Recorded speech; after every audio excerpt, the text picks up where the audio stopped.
Kana majuar pun jadi alba orang kita ni, waktu mengisi terkini, waktu waktu jadi kayak gitu, waktu itu, ini nama tentu nara apa mana orang berada di kampung.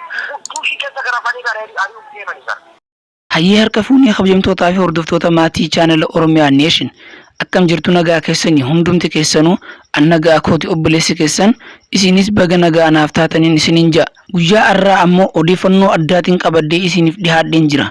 Odeeffannoon kiyya guyyaa har'aa waa'ee hayyoota keenyaa irratti aartisti Xayyoo Dandanaa shira xaxuu fi akkasumas hayyoota keenya arrabsuu fi akkasumas waa'ee aartisti keenyaa kabajamaa Liji Yaared viidiyoo addaa takka qabadhee isiniif kan dhihaadhe ta'a.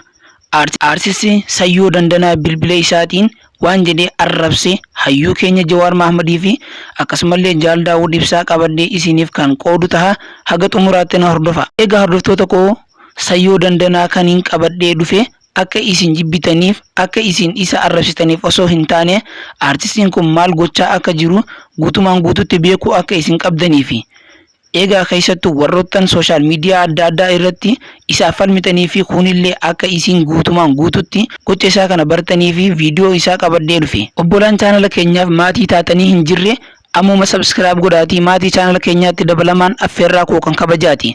Asumaan gara qophii koo kan guyyaa har'aa qabadhee dhufetti isin dabarsa.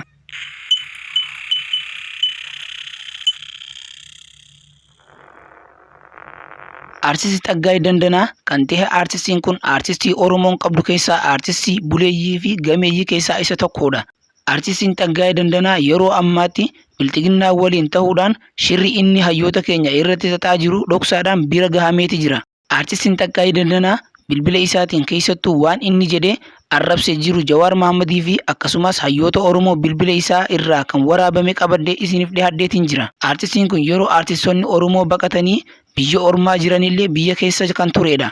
Kana malees yeroo aartistoonni keenya qabamanii turan information wayyaaneedhaaf kan kennaa turedha. Yeroo ammaa kana ammoo akka nama qabsaawaa turee fi nama uummata Oromootiif waan guddaa hojjeteetti if dhaadheessaa jira. Kana malees aartistoota gama Oromoo goranii rakkina uummata isaaniitiif dubbatan hunda isaanii arrabsaati jira. Arrabsuu qofa osoo hin taane doorsisaatis jira. Jaal Daawud Ibsaa ammoo akka inni biyya kana bahee ari'amuu fi deemuuf jiru dubbatee jira. Kanaaf mee viidiyoo isaa kana bilbilaan isaa haasa'uu rikoordii waan ta'ee jiruuf viidiyoo isaa kan jalaa fuudhamee jiru kana daawwannee kan walitti deebinu ta'a.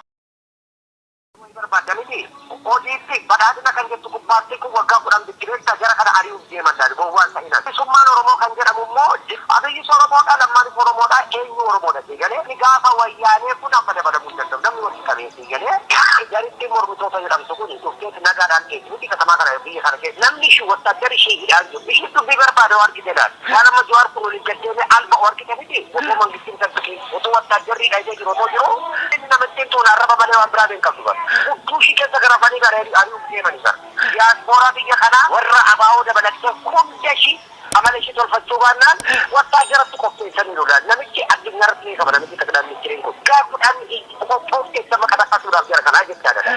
Feesbuukii qabsoo jinnii otoo hin taane ani Oromoodha gooftaa ogummaadhaan yoo artuut maaraadha shinaasaa namarraa waa gaafachaa ofiidoon barate bilisummaa dheessee dubbattee beektu ofiidoon kun bara. Ofiidoon ani Oromoon bilisumsa jettee gosiisin bilbilaan amma koy waan sirriitti hiikan daawwata deessee koy.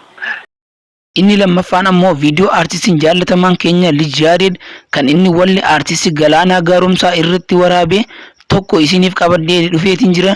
Viidiyoo kana keessatti waan nama bohaarsaa aartistiin keenya kabajamaa fi jaallatamaan aartistii Liji Yaared dalagee jira. Viidiyoo kana wajjin turtii gaarii isiniin ja'a.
Egaa daawwattoota koo kan kabajaa viidiyoo kanarraa akka waan baay'ee hubattan abdiin qaba.